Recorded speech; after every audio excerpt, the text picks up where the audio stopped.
Hi, I'm Aaron Robin, Holistic Lifestyle Coach. In this video about chronic pain, we're talking about the core. And we're talking about the core from a lot of different perspectives. There's going to be a few videos on this.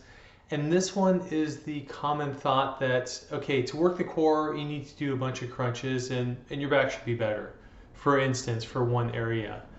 The core is so much more encompassing, and there is very few times where you actually need to do the crunch exercise.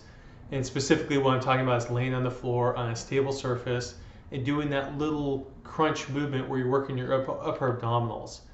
To help your back, just for an example, that is a very, except for very few times, is a very useless exercise.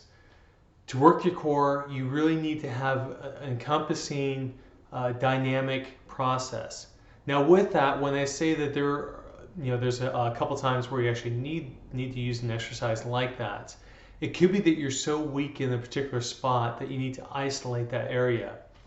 And I'm trained at the Chek Institute. Founder is Paul Chek, and he's famous for one of his many quotes. But one of the quotes he's famous for saying is, first you isolate and then you integrate. So that's an isolation exercise. So if you want to isolate the muscle because it's weak, you need to then integrate it.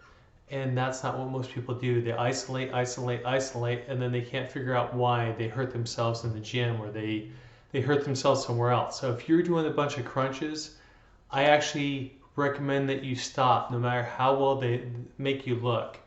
And let's have a conversation about that. Let's converse about what other exercises you can do to make yourself look better and feel better and be much more functional.